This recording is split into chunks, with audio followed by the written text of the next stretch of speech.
आप सभी को हमारा प्यार भरा नमस्कार। भारतवर्ष अनेक मान्यताओं का देश रहा है। इसके साथ ही यहाँ लोग भी अनेक मतों को मानने वाले हैं। यहाँ के अधिकतर लोग किसी न किसी धर्म को मानते हैं। धार्मिक होने के कारण वे अंधविश्वास में भी ज़्यादा भरोसा रखते हैं और एक विशेष वैचारिकी के कारण लोगों में जातीय भेदभाव भी काफ़ी मात्रा में देखने को मिलता है, जो सदियों से चलता आ रहा है। इस भेदभाव के चलते देश की लगभग 85% आबादी को धर्म और पाखंड के जाल में फंसाकर कुछ लोगों ने इस देश के तमाम संसाधनों पर कब्जा कर लिया है और वे धर्म के नाम पर धंधा भी कर रहे हैं, जिसके चलते आडंबरवाद को बढ़ावा दिया गया और भगवान के साथ साथ धर्म के नाम पर धंधा चलता गया। समय समय पर अनेक महापुरुषों ने आम जनमानस को इस पाखंड और भेदभाव से दूर रहने की प्रेरणा दी ताकि उनको कोई पाखंडी लूट ना सके। इनमें से अगर किसी व्यक्ति को आधुनिक भारत में सबसे ज़्यादा जाना जाता है तो वे हैं ईवी रामास्वामी पेरियार।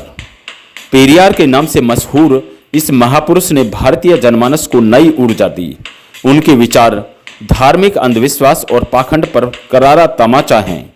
वर्तमान में जिन्होंने सदियों से व्याप्त मनुवादी व्यवस्था की जड़ें हिलाकर रखी हुई हैं, लोग उनकी बातों को बड़े ध्यान और सम्मान से पढ़ते और समझने का प्रयास करते हैं। उन्होंने धर्म को लेकर कुछ सवाल किए हैं जो काफ़ी रोचक हैं और जिनका जवाब तलाशा जाना चाहिए। आइए जानते हैं उनके उन सवालों को जो उन्होंने भगवान और धर्म के नाम पर फैले पाखंड और लूट पर उठाए हैं। नास्तिकता मनुष्य के लिए कोई सरल स्थिति नहीं है। ईश्वर की सत्ता स्वीकार करने के लिए किसी बुद्धिमत्ता की आवश्यकता नहीं पड़ती, लेकिन नास्तिकता के लिए बड़े साहस और दृढ़ विश्वास की जरूरत पड़ती है। यह स्थिति उन्हीं लोगों के लिए संभव है जिनके पास तर्क और बुद्धि की शक्ति हो। आप धार्मिक व्यक्ति से किसी भी तर्कसंगत विचार की उम्मीद नहीं कर सकते। वह पानी में लंबे समय से पत्थर मार रहा है।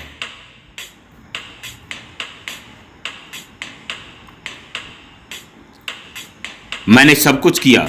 मैंने सभी देवी देवताओं की मूर्तियां तोड़ डाली, सभी की तस्वीरों को जला दिया। मेरे ये सब करने के बाद भी मेरी सभाओं में मेरे भाषण सुनने के लिए यदि हजारों की संख्या में लोग आते हैं तो इसका मतलब है कि जनता जागरूक हो रही है, उसे स्वाभिमान और बुद्धि का अनुभव हो रहा है।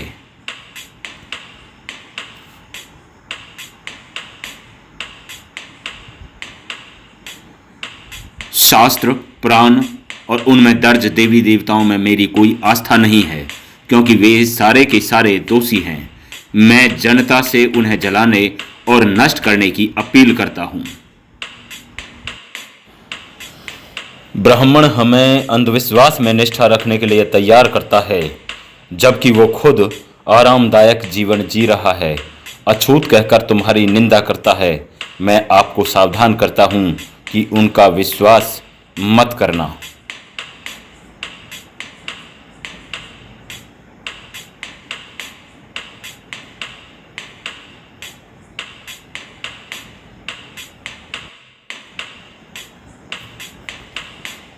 सभी मनुष्य समान रूप से पैदा हुए हैं, तो अकेले ब्राह्मण को उच्च व अन्य को नीच कैसे ठहराया जा सकता है?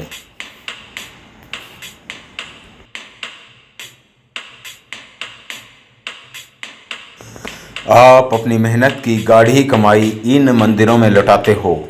क्या कभी ब्राह्मणों ने इन मंदिरों, तालाबों या अन्य परोपकारी संस्थाओं के लिए 1 रुपया भी दान किया है?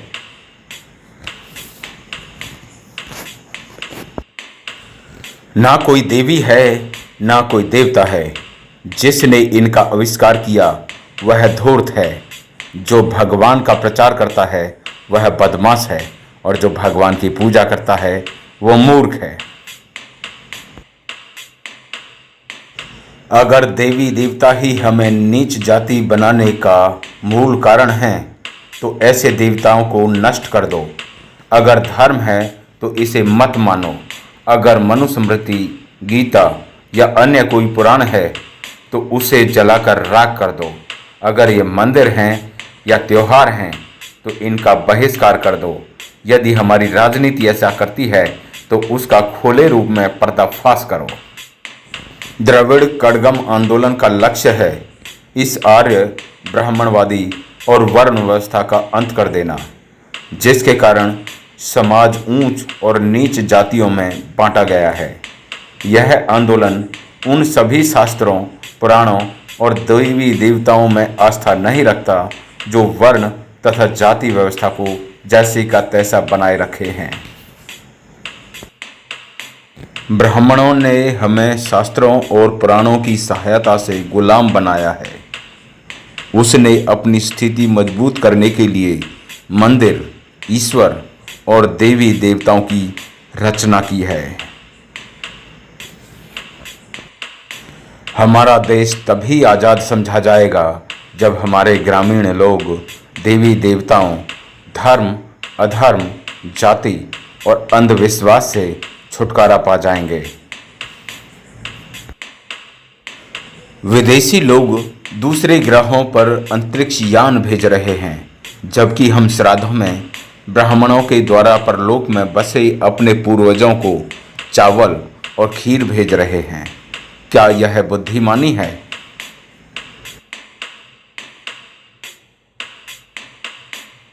ब्राह्मण देवी देवताओं को देखो, एक देवता हाथ में भाला और त्रिशूल उठाकर खड़ा है तो दूसरा धनुष बाण।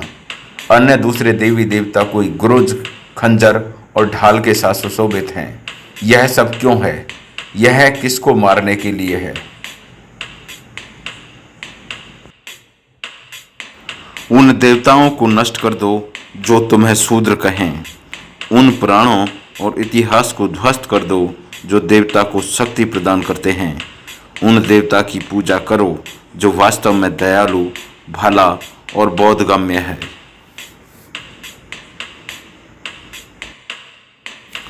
संसार का अवलोकन करने से पता चलता है कि भारत जितने धर्म और मतांतर कहीं भी नहीं है।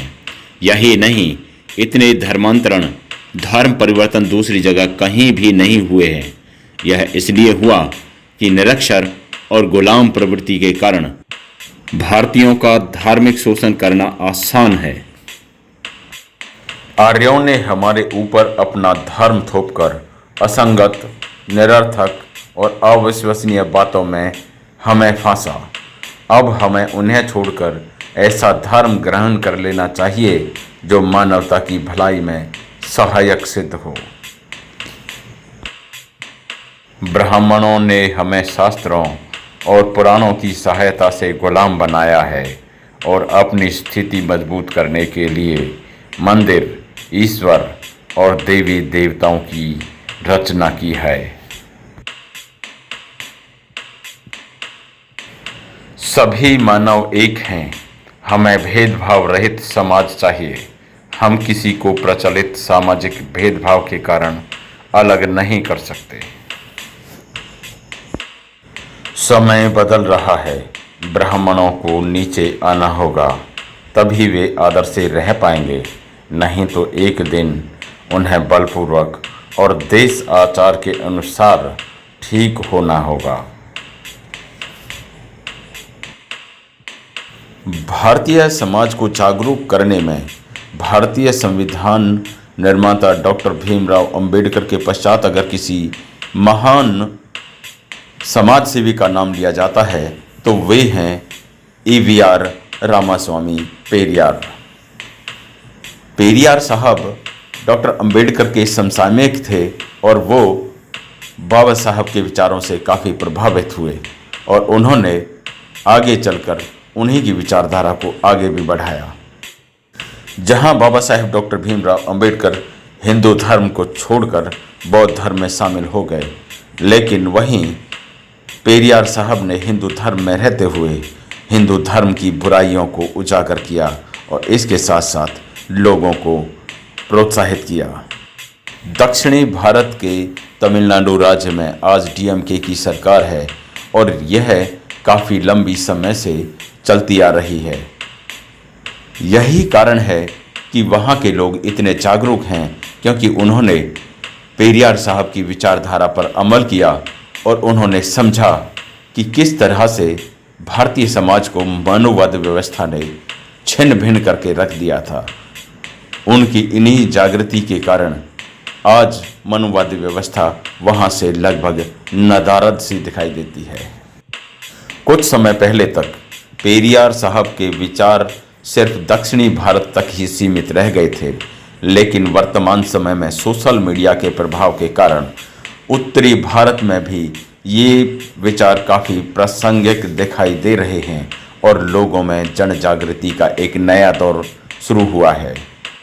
पेरियार साहब विशुद्ध राजनीतिक नहीं बल्कि लोगों में जन जागृति का केंद्र भी रहे हैं और उनकी जन जागृति के कारण लोग उनकी तरफ आकर्षित रहे और इसी कारण डीएमके का प्रचार प्रसार तमिलनाडु में इतना अधिक जोर शोर से हो सका। डीएमके अनुशासित पार्टी कही जाती है और इसी कारण इसकी लंबे समय से सरकार तमिलनाडु के अंदर बनी हुई है। देखते हैं कितना प्रासंगिक हो पाते हैं उत्तर भारत में पेरियार साहब के ये विचार। आपको कैसे लगे कमेंट में हमें ज़रूर बताएं और हमें ये भी बताएं कि आगे हम आपके लिए किन मुद्दों पर वीडियो बनाएं। अगली वीडियो तक हमें दीजिए इजाज़त। चैनल को अभी तक सब्सक्राइब नहीं किया है तो इसे सब्सक्राइब करें, वीडियो को लाइक करें और शेयर ज़रूर करें। नमस्कार।